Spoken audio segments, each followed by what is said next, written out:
Hi, I'm State Representative Doyle Heffley, and welcome to this edition of Legislative Report. In this edition, we'll be following up on conversations we had from last month regarding the topic of grandparents raising grandchildren. We have our distinguished panel of guests here again, and I would also like to introduce Gay Thompson from Pathstones. You are a family service coordinator, and you're going to be joining us a little bit in the conversation today. And I would also like to introduce Carol Lee Boyer from Carbon Monroe Pike Drug and Alcohol, and Mrs. Holly Mordaunt from the L.B. Morris Elementary School, and also Mr. Howard Grossman, chairman of the Northeastern Pennsylvania Intergenerational Council. So in last month's edition of Legislative Report, we talked a lot about some of the different legal aspects and certain things that grandparents can be on the lookout for. And today we want to talk a little bit about what some of those resources are for grandparents. So there are some things out there. Just wanted to kind of open it up for a broad-ranging discussion on what those resources are and what this is a traumatic time in somebody's life. Obviously, they're dealing with a child or a brother or a sister or a loved one that's battling the disease of addiction.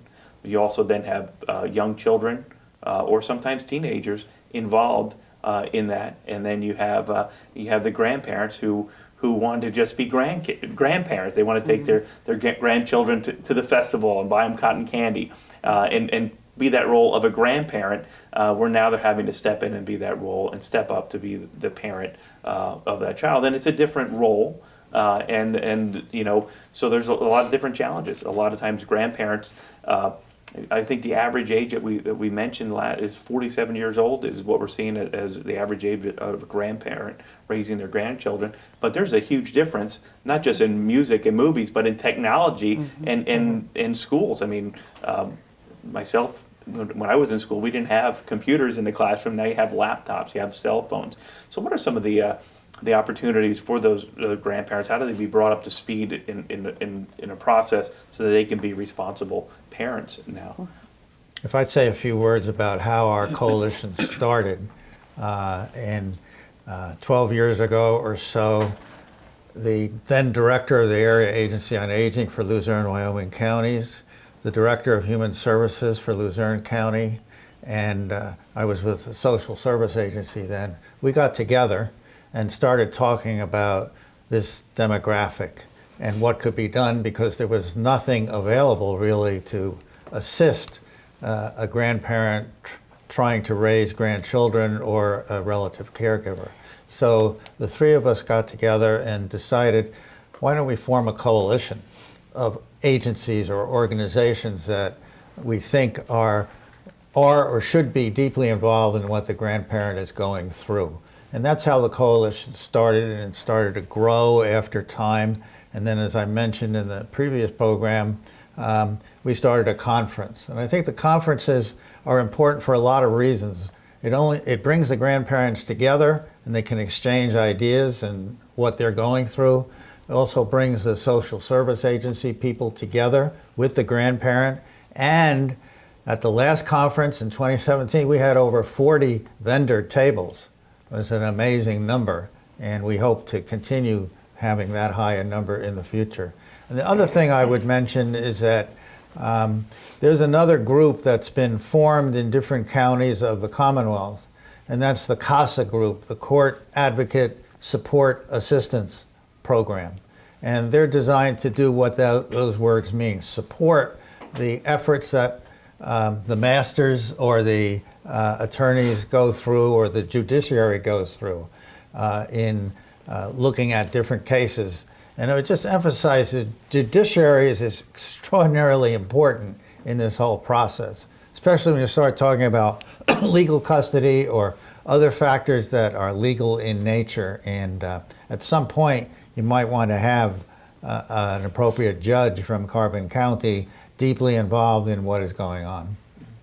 Well, I know it is something that our court system is working on, and they're taking strides and right now in the specialty courts with the veterans courts, and looking forward to into a drug court here in Carbon County. And then you come into the subject of the children that are messed up and or not messed up, but that are pulled in, drawn into this whole addiction. A disease of addiction and wanting to get what's best for the children. Now, Gay, in your position as a family service coordinator with Passstone, you see a lot of different situations across our region. Now, I know we have the interagency council here in Carbon County, which is very similar to the group, and I know it is something that the council as an interagency has talked a lot about, and I know there were attempts in the past in coordinating efforts to have more of a resource group for grandparents. And unfortunately, there weren't really enough people involved in it. Now we're looking at the issue of 88,000 families across this Commonwealth that are in that situation. It is something that we're looking forward to hopefully building on and starting a group like this. So we'll just elaborate a little bit on that topic, Gay, if you could. Well, some of the things that we find with grandparents that are trying hard to raise their grandchildren, they definitely need a lot of support and encouragement. So number one, our position in Head Start is to encourage them that they're doing a great job, and that we know that they love their grandchildren and they want the very best for them.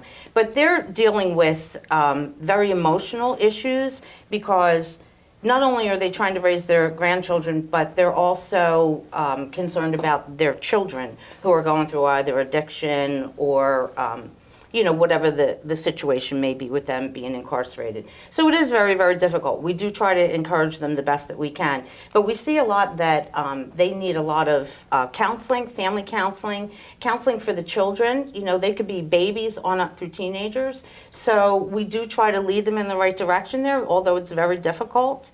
So, they do need that support. And I think it's really important, those support groups, that we have them to help the grandparents through whatever the issues are that they're dealing with.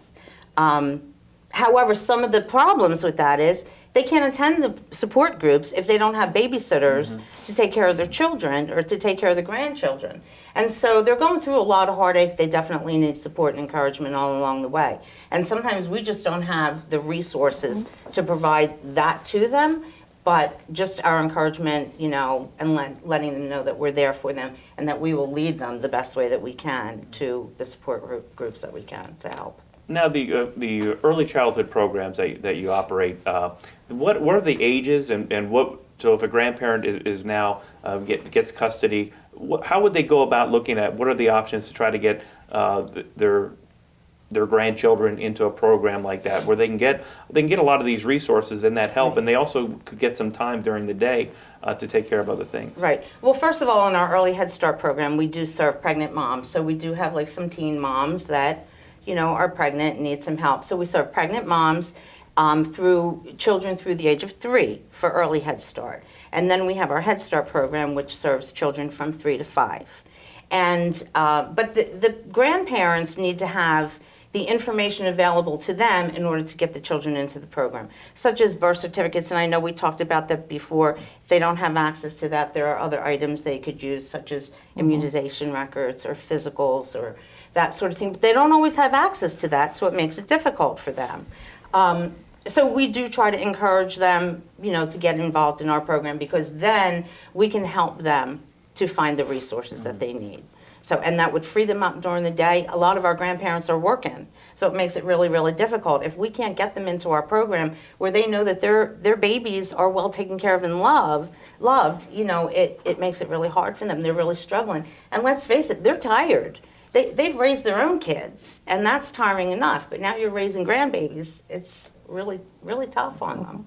And you have to hand it to these grandparents and aunts, and also aunts and uncles and other folks that are stepping up to help out in these situations, because they're really doing the love that they have of their family, and to step up and take on that responsibility is a tremendous responsibility. And what we want to do is try to provide resources and information to resources, because there are some programs out there, like just all the things that are offered right through the early Head Start and a Head Start Right. program here, and just trying to get that information out there. So oftentimes, one of the things that we hear is caregivers or grandparents, they don't want to sign up for public assistance. So maybe they've never had to go on quote the system or look for those benefits. Right. But now that they're taking on this other role, it is something that's out there. It wasn't planned, they didn't plan for it, but now they're stepping up. But there are resources out there, and you could contact the Public Assistance Office here in Carbon County and talk to them and find out what, whether it be health care or financial assistance or food assistance to ensure maybe you're planning on maybe you're raising your own children and you have maybe you're an aunt and uncle and you're taking care of your nephew and niece, or maybe you're a grandparent who your child is living with you and now you have extra mouths to feed in the house, and we want to make sure that we have those resources there. I know the Jim Thorpe School, it has been proactive, as we discussed early, on some of these things. To build upon what Gay had said, what options are there for grandparents that have their grandkids through the school system to help them? The first and the most important thing is that the grandparents or family members be involved in the child's school. It doesn't have to be a kindergartner or a little child, as Gay said. It could be a teenager. It's very important that they still need your support while they're in the high school. Be involved with the school, contact the school counselors, contact the school teachers. If you are the guardian, you are welcome to come in, attend conferences, attend events that are held at the school, meet with the teachers, and be involved. That's the most important thing, to support those students. And education today has changed, significantly different than what it was years ago. Absolutely. I mean, you're talking computers in the classroom. Most of the children that are going to school have some kind of smartphone or an iPhone or some kind of technology that they're Yes. carrying with them. Even the way we teach nowadays is different. I've heard from one person just about math. Math is taught differently than what it used to be. Yes. So what are some of the resources that I know, for example, the Shine After School program here in Carbon County, which is targeted for after school students to help them with their homework, but also teach them more the hands-on, the technical aspect of learning. What are some of the opportunities for grandparents to get that help for their children just with homework? Right. Throughout the year, we have several events. We have Meet the Teacher Night or an open house, and there are always programs available for families at that time to get on the computer, to be exposed to the programs and the learning that's going on. We have family reading nights, family math nights. We have Dr. Seuss Read Across America coming up. We have many events that families can get involved with.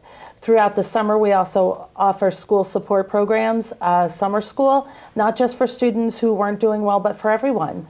And we also offer camps. We offer a STEAM camp every summer. And we give those opportunities to every child in our district.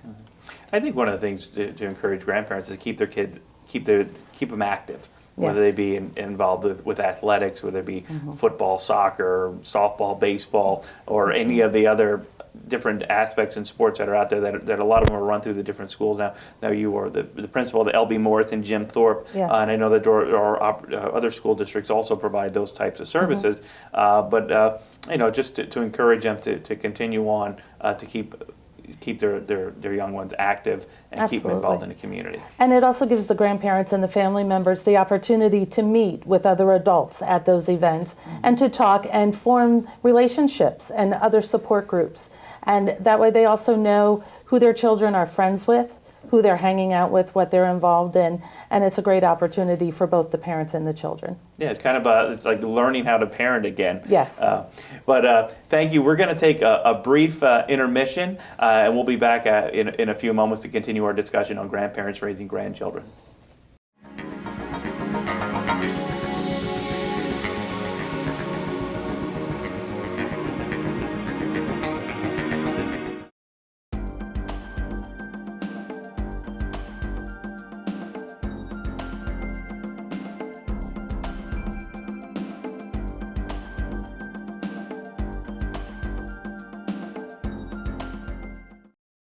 Did you know that the main entrance to the Pennsylvania State Capitol building is home of 2 bronze doors that each weigh over 1 ton?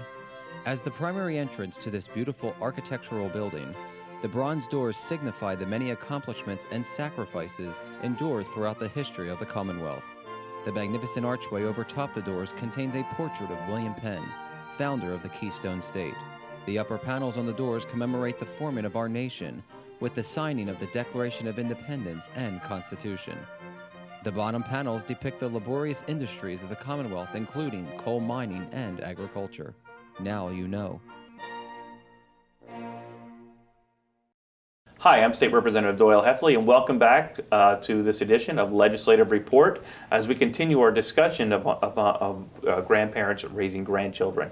While we were at our break, we had a discussion on a broad range of different topics, and I think one of the things that I just want to kind of backtrack, maybe go back to the beginning, something that to really be aware of is what is really leading to this epidemic, and it's the opioid and heroin epidemic, and it's the worst epidemic in the history of the world for this type of stuff.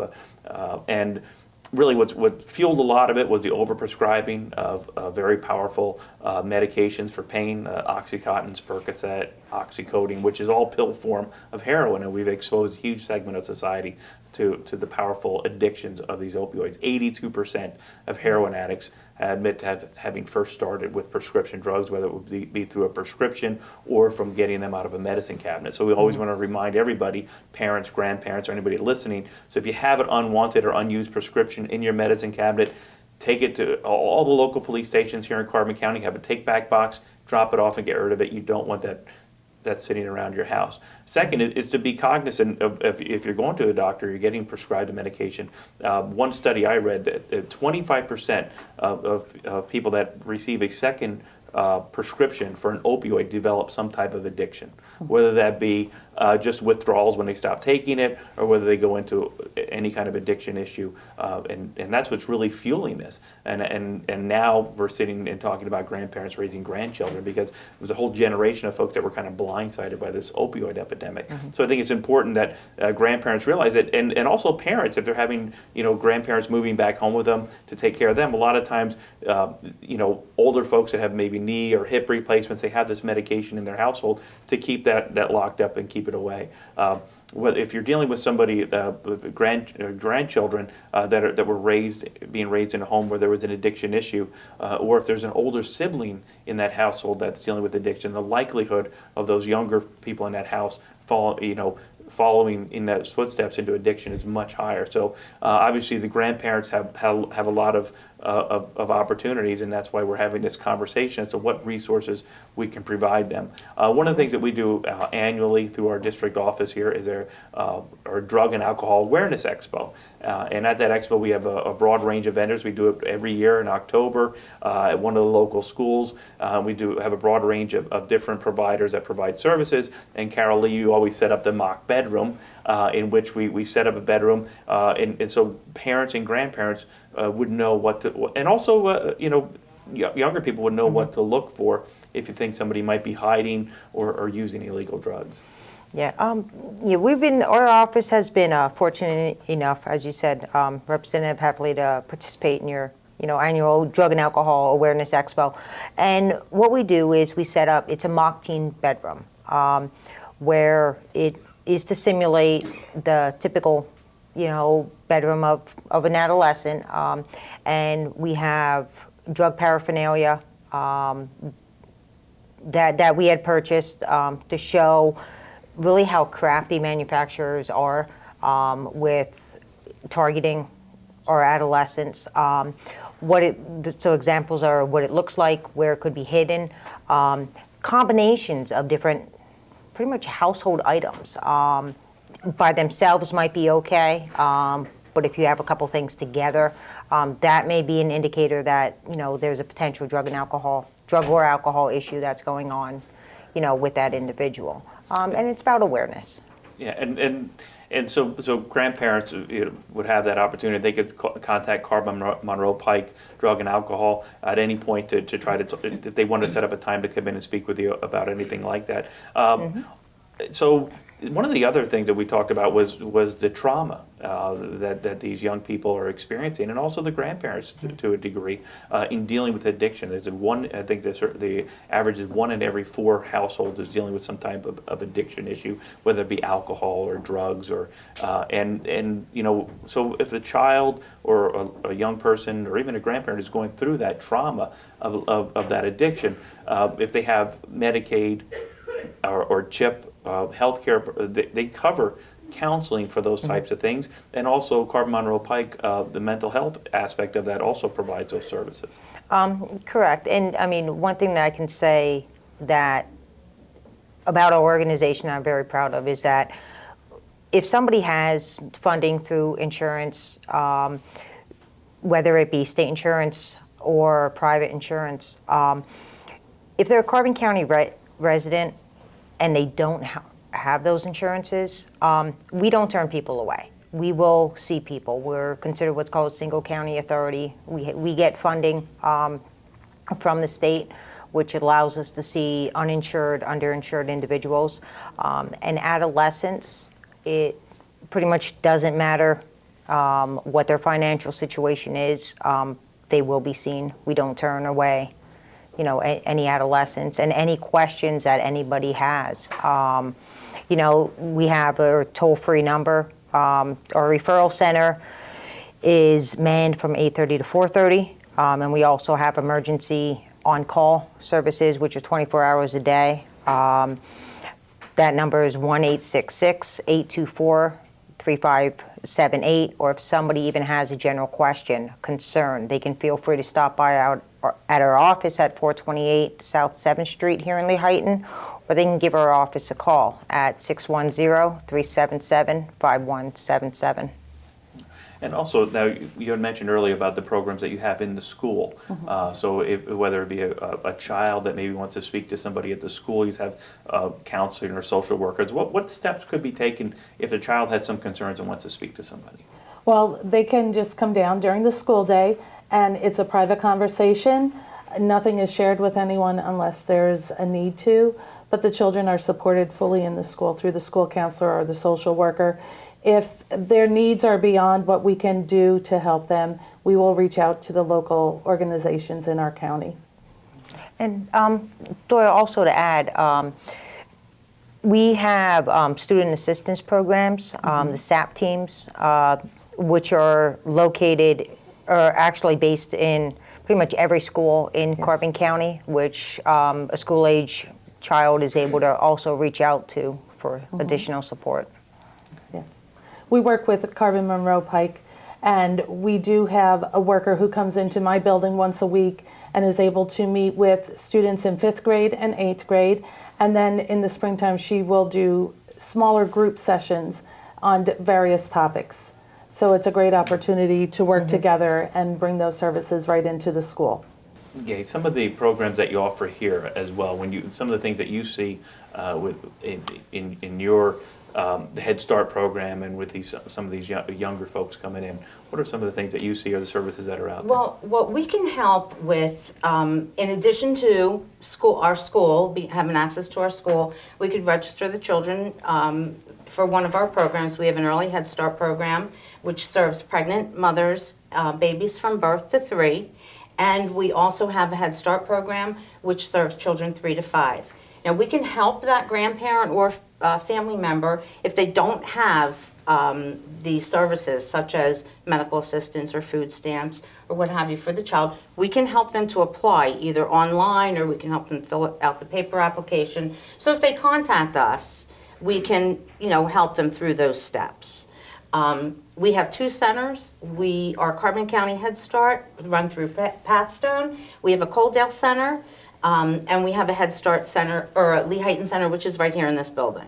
And that we are located at 110 North 3rd Street. Lehighton We Borough are. Annex to Clyde R. Hauser Memorial Building here in Lehighton. Yes, we are. Yeah. And my office is directly across the hall, so if anybody needs help with any of that state, whether it be a birth certificate or anything that we can do, my staff is always willing to help, provide information and try to connect people with the services that they need. Yeah, and we appreciate that because you've helped us a lot. I think that as a community, whether we're dealing with the many facets of this opioid and heroin epidemic. And also the issue with meth as well coming into our community, which is still something that is causing a big issue. We're dealing with the overdose death epidemic, where we're losing over 14 people a day here in the state of Pennsylvania. And Carbon County, we are not immune to this. We are dealing with it as well. So educating yourself and your family about the hazards of drugs, whether it be